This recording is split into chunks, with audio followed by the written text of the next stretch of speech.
Hi there, Taurus. Thank you for joining me for your weekly forecast for week commencing the 2nd of January. I hope you had a great new year.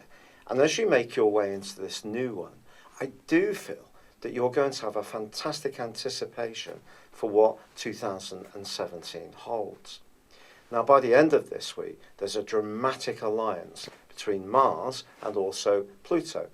Pluto's in the part of your scope that's to do with broadening your horizons, and he's been pushing you over the last 7 years to be much more open-minded about education, travel, the type of people you might be drawn towards, and also your own routines.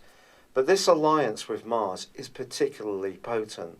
Mars is in the part of your scope to do with your friendships and alliances, but your ruler Venus moves into this area too on Tuesday. Although Mars is alongside Neptune in the first half of this week and continuing to forge a great link with the Sun, it breaks free in the second half of the week, and I think its energy is going to start to pulsate much more strongly. Neptune, after all, is a very watery and at times quite distorting influence. So once Mars gets together with Pluto by the end of this week, I really feel that there can be some momentum building up in terms of how you are going to reinvent your situation this year. And I think some of it can come from your associations with others. It's not necessarily going to be something you do entirely independently, although it could be in some ways, in the sense that you can link to people on a remote basis but still be completely in charge of what you're doing. But I think someone or something is going to spur you on, whether it's a higher cause, a group of people that you can really relate to, or perhaps one particular friend, or perhaps it's a long-term goal that's going to start to get more and more crystallized.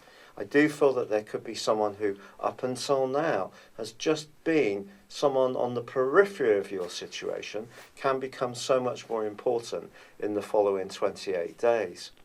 However, Mercury, the planet of communication, it is true, continues to twist backwards. So if you're physically travelling around this week, there is the potential for some delays and for some glitches. But by Thursday, Mercury rewinds into your sector of joint finances and anything that you're closely involved with someone else. If there is an area or a relationship which you feel very hemmed in by, where you find it hard to breathe, it's possible in the following 5-7 days you're going to have to sort this out once and for all. But once on the 13th that Mercury moves back into Capricorn, and by that time is going forwards, I feel that you can start to experience a real sense of liberation, which is going to be really exciting. It's true that on Thursday of this week there is a quarter moon. This quarter moon has got some potentials for you to almost see situations be heightened in their importance, but not necessarily in actually how they are. It's almost to do with your perceptions.